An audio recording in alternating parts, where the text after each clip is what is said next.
Hello, and this is the Warpforge with a very special mini-series which is the background to my Chaos Marine Legion called the Soulless. I apologise if I sound a bit cheesed off, it's just because I've been taking multiple shots and I keep getting tongue-tied as I'm reading through. So I apologise if I get tongue-tied again. As you all know, I've been repainting my Chaos Marines to look more in line with my Legion that I've created. So I thought this might be a bit of fun and fills you into the story of my Chaos Marine Legion and what they are and what they do. In this episode I'm talking about their origins.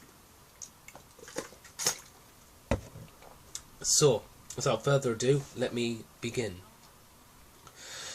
The Soulless are a warband of myth and legend. Even upon the Chaos-based Marine Legions and warbands, they are legend and rumour. Not much is known from the Soulless, as there has only been very few reports of their activity upon real space. What is known to the Inquisition is that they appear like shadows out of nowhere. They collect and obtain certain artifacts and specific individuals, then disappear without a trace, leaving most times a planet unharmed, which is very irregular for Chaos to do so.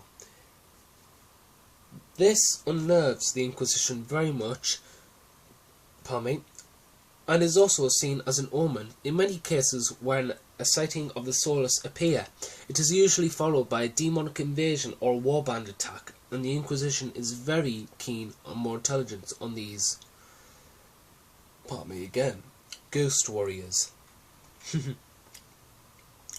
Even in the Eye of Terror and the Warp, the Soulless are shrouded in myth and legend. Even upon the great War Master Abaddon the Despoiler himself does not know of their origins or their goals. But he is on watch as he is with his own legion, as he does not want anyone to become a new War Master to take his place.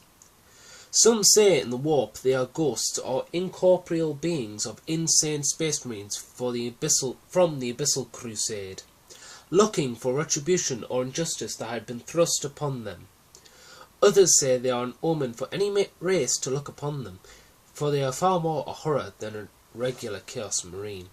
However, the truth is far more terrifying than that. The origins of the Soulless began in the Ultima Segmentum on the planet of Traxxas IV, where the proud veteran captain of the Ultramarines of the First Company, Captain Leonidas Octavia, and his company of Ultramarines were based with the task of Tyranid hunting patrol and beacon duty to send any beacon of any fleets or splinter fleets to make a surprise flank attack upon the Ultima Segmentum.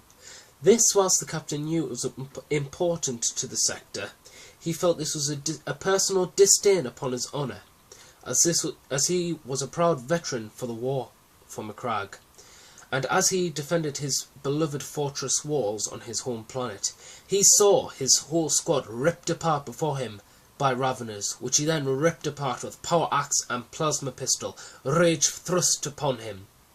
Little did he know that the Chaos Gods did actually catch a glimmer of his rage, and they began interest upon him.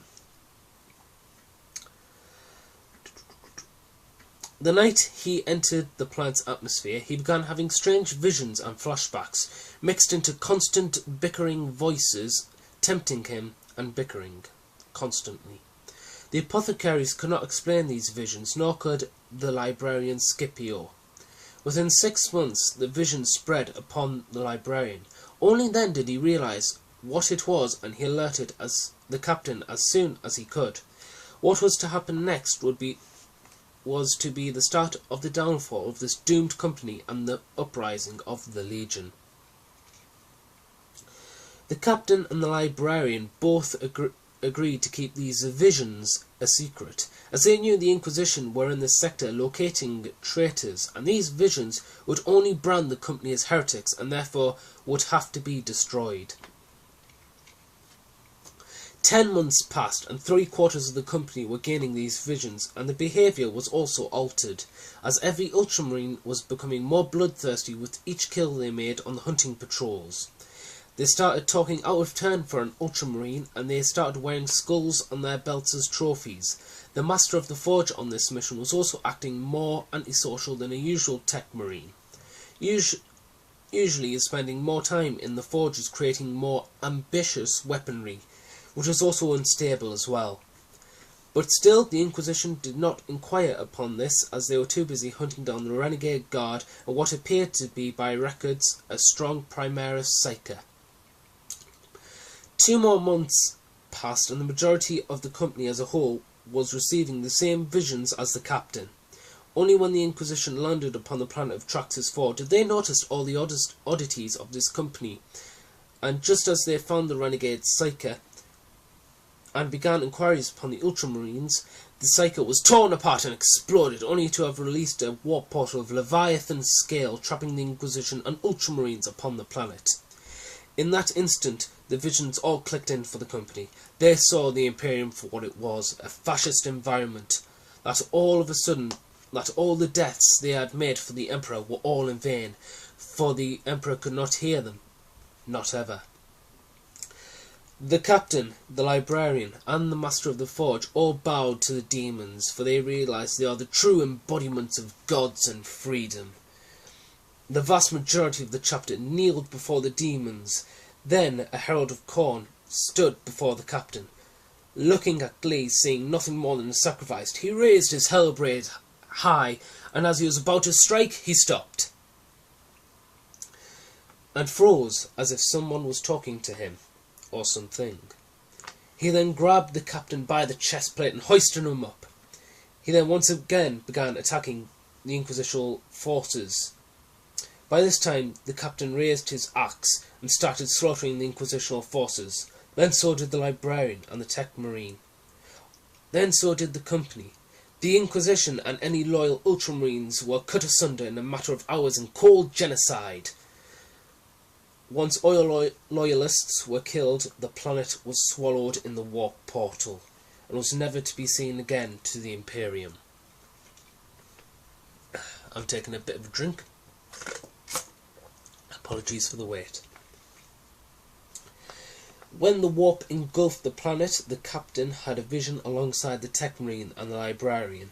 The vision was of the dark gods of chaos, as they reached to them and told them that they were to do many a great deed for them. The Ultramarines embraced that. The first thing the captain did, which will be to their chant forevermore, was serve the demon. As soon as the captain said those words, he alongside his brothers, felt a power surge through them. None that they had ever experienced before, but this only happened for a brief time. From then on, the captain was given a demon name, Ragoth, and his title was the Reaper. The master of the forge was renamed to Pax Immortum, and his title was the Master of Puppets. And the librarian was named to Zarach Onger, and his title was the Sandman. The gods also told them that they belonged to the demons of the warp, which they also embraced, and that they gave them the ability to be incorporeal. Apologies for the mispronunciation.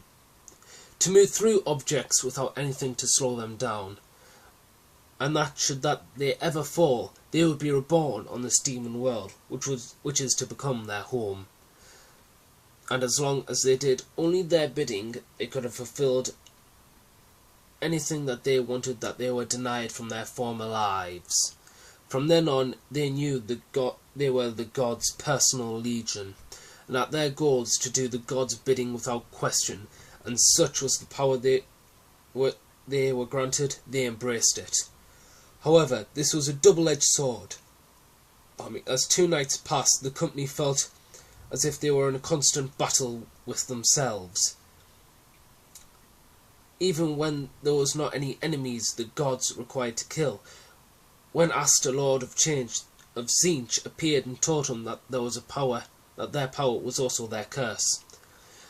As to install the power of the gods, also placed a demon of each parton into their very soul. Should they ever do anything against the gods, the will of the gods, the demons will rip their souls apart. So, that was the origins of my Soulless Legion. After many times I've actually got that out. So apologies for any tongue twisters along the way. It's quite hard reading a chunk of text. I will post a link that I had made on Daka Daka of what I've just read out as well, for anybody who wanted to read it for themselves. Hopefully I should be expanding this a bit more when I've got a bit more free time. So I hope you enjoyed. Before I forget, the reason why I had these 3 minis is these are my 3 representations of the Tech Marine, the Captain and the Librarian. As we see here, that was the Librarian, that was the Master of the Forge, and that was the Captain. So we have the Reaper, the Sandman and the Master of Puppets. So yeah, hope you enjoyed that. This is the Warp Forge. Finish signing out. If you enjoyed, please give it a like and a subscribe. And remember, keep forging.